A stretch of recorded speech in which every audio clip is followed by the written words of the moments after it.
নমস্কার, নিউজ 18 বাংলায় স্বাগত জানাই। মিমি রয়েছি আপনার সঙ্গে। এই মুহূর্তে মালদায় রয়েছেন মুখ্যমন্ত্রী ভোট প্রচারে। মালতীপুরে জনসভা শেষ করে তিনি যখন গাজলের দিকে যাচ্ছিলেন, হেলিকপ্টারে যাচ্ছিলেন, সেই সময় মুখ্যমন্ত্রীর হেলিকপ্টারের সামনে চলে আসে একটা ড্রোন।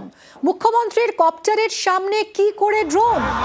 মালতীপুর থেকে কপ্টারে যাওয়ার পথেই রওনা দেওয়ার আগেই বিপত্তি। মালতীপুর থেকে কপ্টারে গাজলে যাচ্ছিলেন মমতা বন্দ্যোপাধ্যায়, আর তখনই দেখা যায় একটি ড্রোন খুব কাছে চলে আসে।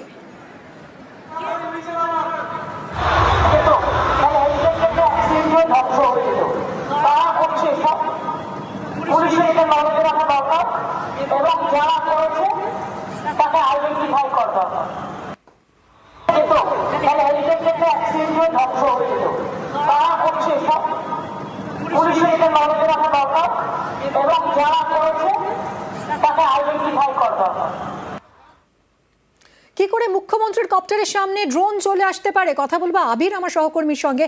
আবির, Z+ ক্যাটাগরি মুখ্যমন্ত্রীর নিরাপত্তা পান, সেখানে একটা ড্রোন তার হেলিকপ্টারের এতটা কাছে চলে এলো কিভাবে? কারাই ড্রোন অপারেট করছিল আর কি জানা যাচ্ছে?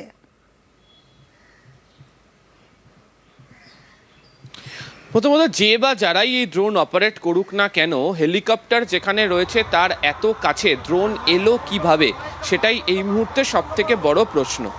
এবং যে সময় তার হেলিকপ্টার সেখান থেকে ফ্লাই করবে, পরবর্তী গন্তব্যের উদ্দেশ্যে যাবে, সেই সময় ওখানে কি করে আসলো, এবং যে বক্তব্য আমরা মুখ্যমন্ত্রী শোনাচ্ছি এবং সেখানকার সেই মুহূর্তের যে ছবি, যেখানে দেখতে পাওয়া যাচ্ছে যে মমতা বন্দ্যোপাধ্যায় হেলিকপ্টারে অন বোর্ড হয়ে গিয়েছেন, এবং তুমি দেখতেও পাচ্ছ একেবারে হেলিকপ্টারের সামনের যে সিঁড়ি, সেখানে দাঁড়িয়ে তিনি কথাটি বলছেন।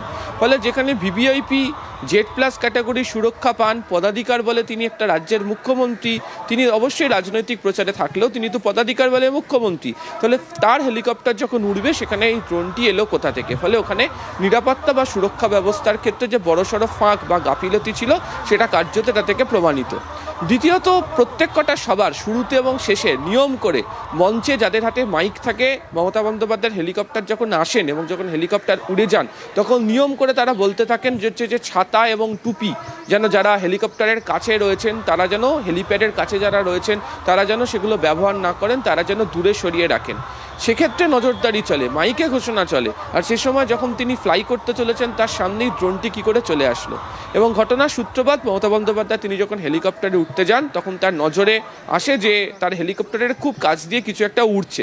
তিনি সঙ্গে সঙ্গে তার সঙ্গে থাকা যারা ব্যক্তিগত নিরাপত্তা রক্ষী রয়েছেন তাদেরকে তিনি বলেন, তাদের নজরে গোটা বিষয়টি আসে, এবং সঙ্গে সঙ্গে কোপাইলট তিনি নেমে আসেন এবং দেখেন যেটি ড্রোন উঠছে। এবং সেখানে যারা পুলিশ প্রশাসনের যারা ছিলেন তাদেরকে উদ্দেশ্য করেও সে সময় মমতা বন্দ্যোপাধ্যায়কে বলতে শোনা গেল যে গোটা বিষয়টি দেখা উচিত, কি করে ড্রোনটি এখানে চলে আসলো। প্রথমত হচ্ছে যে নির্বাচন চলছে, কোন ভিআইপি বা ভিভিআইপি তারা হেলিকপ্টারে বা বিমানে সফর করছেন সেই সংক্রান্ত আগাম অনুমতি নেওয়া থাকে।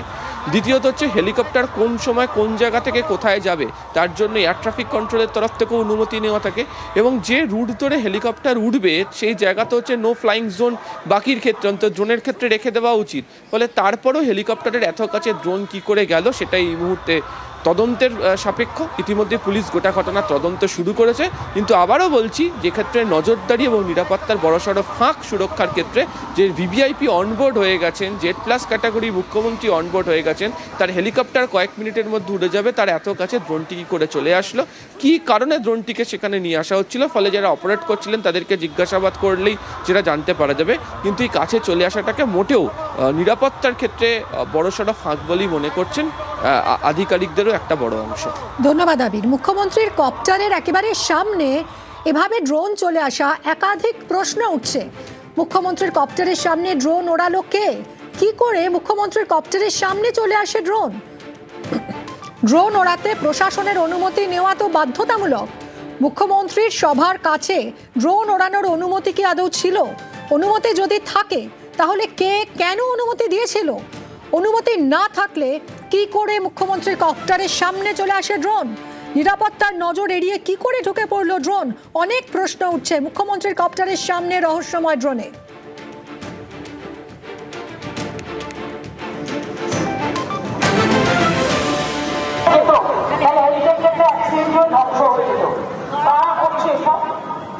পুলিশের এটা নজরে রাখা দরকার, এবং যারা করেছে আমরা কথা বলেছিলাম পাইলট শুভাগত জোয়ারদারের সঙ্গে, কি বলেছেন তিনি শুনুন। যখন একটা হেলিকপ্টার মুভমেন্ট হয় তার আশেপাশে একটা এয়ার স্পেসকে ক্লিয়ার করা হয়, সেখানকার যে লোকাল এয়ার ট্রাফিক কন্ট্রোল হয় তাদের দায়িত্ব থাকে সেই জায়গাটাকে স্যানিটাইজ করা, পরিষ্কার রাখা। আজকাল অনেক ড্রোনের অ্যাক্টিভিটিস বেড়েছে, বিভিন্ন রকমের ফ্লাইং চলে। তো যারা এই এয়ার স্পেস ক্লিয়ারেন্সের দায়িত্ব থাকে তাদের এটা রক্ষণাবেক্ষণ আর তাদের এটা ক্লিয়ার করার দায়িত্বটাও আসে।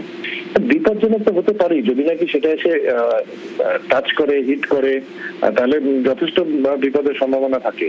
আমার মনে হয় এটা আরো হায়ার লেভেলে এই জিনিসটাকে আমাদের ন্যাশনাল লেভেলে এটা টেক আপ করার দরকার আছে for any VVIP movement, not only Mamata Banerjee, যে কোনো ভিভিআইপি মুভমেন্টের জন্য এটা খুব ইম্পর্টেন্ট।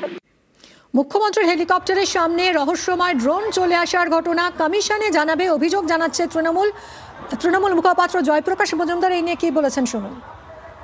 মুখ্যমন্ত্রীর যে হেলিকপ্টার উড়বে, উনি যাবেন, সেখানে বারবার এগুলো কেন হচ্ছে? এর মধ্যে কি কোনো বিশেষ ষড়যন্ত্র আছে? একটা বড় ষড়যন্ত্র এর মধ্যে আছে। কমিশনকে জানাবেন? নিশ্চয়ই জানানো হবে।